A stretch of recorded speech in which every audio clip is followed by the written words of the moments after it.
Cyber ক্রাইমের আরো একটা কেসের কথা বলি।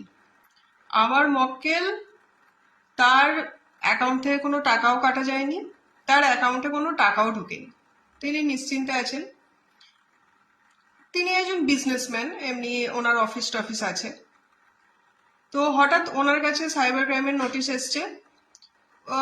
সেম জিনিস, ওনাকে দেখা করতে বলা হয়েছে। নোটিশের মধ্যে ক্লিয়ার কাট কিছু লেখা নেই যে কি কারণে ওনাকে ডাকা হয়েছে। তো উনি তো ঘাবড়ে গেছেন যে আমার কাছে সাইবার ক্রাইমের কেন নোটিশ এসছে। তো ওনার পাওয়ার নিয়ে আমি গেছি সাইবার ক্রাইমে পুলিশ স্টেশনে দেখা করতে। তো আমি সেখানে গিয়ে জানতে চাইলাম যে আমার মক্কেলকে কেন সেখানে ডেকে পাঠানো হয়েছে। তো যেটা জানতে পারলাম সেটা হচ্ছে ওনার আইপি অ্যাড্রেস, যেটা ওই হয় না কোনো যেটা হচ্ছে ব্রডব্যান্ডের ডঙ্গেল হোক, ফোনের হোক বা ল্যাপটপের হোক, হ্যাঁ, এগুলোর আইপি অ্যাড্রেস হয়। সেই আইপি অ্যাড্রেস ব্যবহার করে কেউ কোনো আনঅথরাইজ ট্রানজাকশন করেছে। কিন্তু আমার ক্লায়েন্টকে যখন আমি বলছি যে আপনার থেকে এটা কিভাবে হলো, হ্যাঁ মানে আপনি কি এটা জানেন, যে আমাকে সত্যি কথাটা বলুন। তো মক্কেল বলছে সত্যি দিদি আমি জানি না, এটা কিভাবে হয়েছে আমি জানি না, বুঝতে পারছি না, আমার এখান থেকে এই ধরনের কোনো কাজ হয় না। তো পরে অনেক কিছু করে আমরা একটা জিনিস মানে দেখলাম, অনেক আমরা তো প্রথমে বুঝতেই পারছিলাম না। তারপর যেটা দেখা গেল, ওনার ওয়াইফাইতে কোনো পাসওয়ার্ড দেয়া নেই।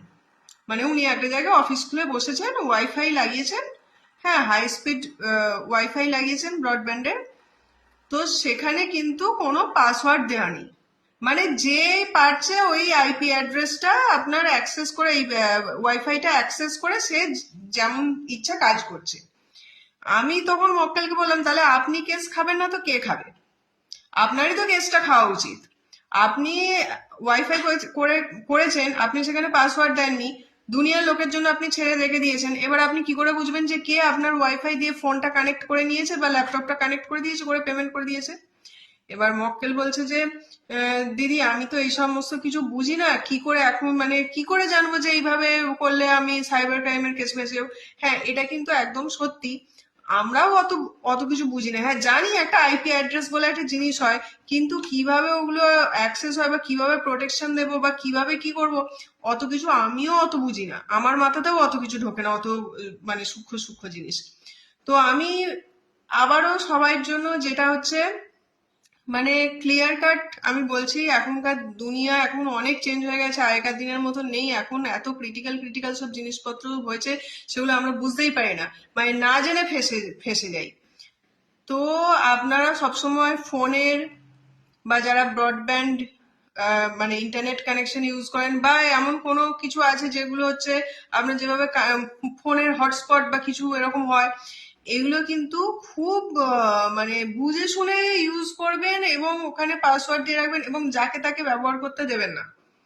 যদি দেন সেটা খুব পরিচিত লোক হলে তবেই তাকে সেটা ইউজ করতে দেবেন। মানে ধরুন আপনি হটস্পট খুলে দিলেন, হ্যাঁ ট্রেনের মধ্যে হটস্পট খুলে দিয়ে যাচ্ছেন, এবার যে ট্রেনে বা যে কোনো পাবলিক ট্রান্সপোর্ট, এবার যে কেউ আপনারটা কানেক্ট করে একটা আনঅথরাইজড একটা ট্রানজাকশন করে দিল, ঠিক আছে, তাহলে তো ব্যাস গেলেন আপনি ফেসে। সবসময় সতর্ক থাকবেন, দুনিয়া অনেক চেঞ্জ হয়ে গেছে। আর এইভাবে ছোট ছোট কিছু আপনাদেরকে অ্যাডভাইস দিই যাতে আপনাদের এটা উপকার হয়, ঠিক আছে, এগুলো মাথায় রাখবেন।